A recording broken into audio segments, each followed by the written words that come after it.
Assalomu alaykum azizlar. Bugungi dushanba kungi Yevropa sessiyasida ishlagan tahlillar bo'yicha o'tamiz. Yana bugun USDGPA bizda sell zona berildi. Umri 25, ya'ni Yevropa sessiyasi ochilishiga 1 soat qolganda juda zo'r ishlab berdi. Bizda bayanada har doimgidek supply zonamiz bor edi. Supply zonamizga tegdi va biz xuddi shu joydan sellga kirdik. Anaroq qilib qo'ysak shunaqa.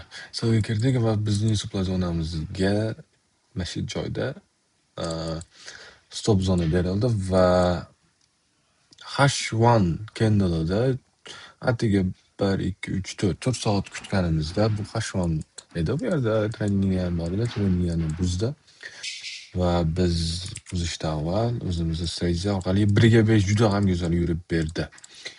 Ko'rib turganingizdek 1ga 5 dan ham ko'p yurdi. Endi bizda tepalarimiz xuddi shu joyda edi. Xo'p, o'sha yoqqa tushdi-yu. 1ga 7,5 yuribdi. Endi bizda 1ga 3, 1ga 5 ishlaganimiz uchun 1ga 5 tepa urdi. Va juda ham zo'r ishlab berdi. Bizda yana NZD USD minimal risk deyilgan bunda. Xo'p, NZD USD nima bo'ldi keyin? Hozir ko'ramiz. NZD USD'miz bizda buy zonamiz xuddi shu joyga berilgan edi va bizda NZD USD 1ga 1 yurib berdi. Save zona deyildi. Chunki biz bu yerda yurganimizda stopimiz bu yerda edi, yurilib berdi va bizning bezib bitganimizni urdida necha pastroqqa tushib va juda ham go'zal 1ga 5 holatda yurib berdi. Lekin bizda u сделка yo'q edi. Uchun buni biz 1ga 1 hisoblab, bezib bitganni urilgan deb turib hisoblaymiz. Bizda keyingi analiz GBP USD. Xo'p. GBP USD ham juda ham go'zal holatda yurib berdi.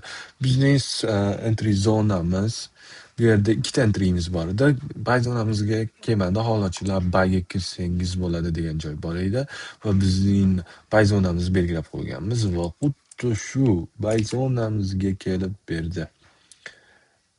Buy zonamiz H4 da edi. Hozir ko'ramiz. H4 da. Bizning buy zonamiz xuddi shu joyda edi.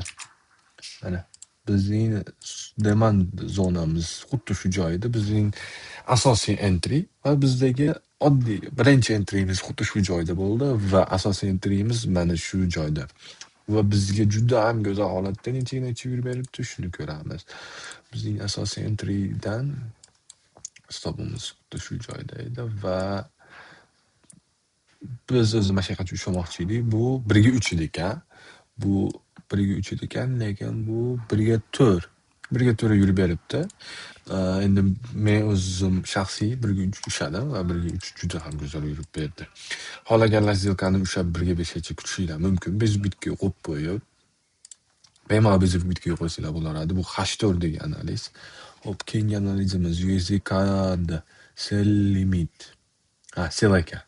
Hop, USD kanali. Nima bo'ldi USD kanali? USD kanalida hali ham sell zonamizda ekan. Bizni bezib bitganimiz urdi. Chunki bizda obratniy signal bo'lib qolgan edi, lekin baribir yuribdi, juda ham go'zal.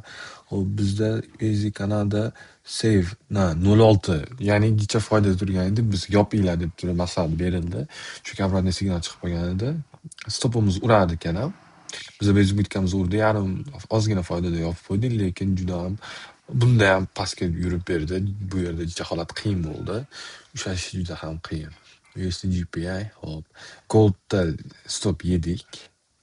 Goldda juda ham xunuk stop yedik. Ko'rib turganingizdek. Hisobimiz Y. Bunday stop urib ketaverdi. Bo'lib turadi. USDGPI va bizning analizlarimizni tahlillari. Va biz bugun 1ga 5, 1ga 4 va qolganlari 1ga 1 va bitta stop yedik. Bugungi dushanba kunga juda ham yaxshi ishlab yurib berildi va hammalarga xayrli kun tilab qolamiz.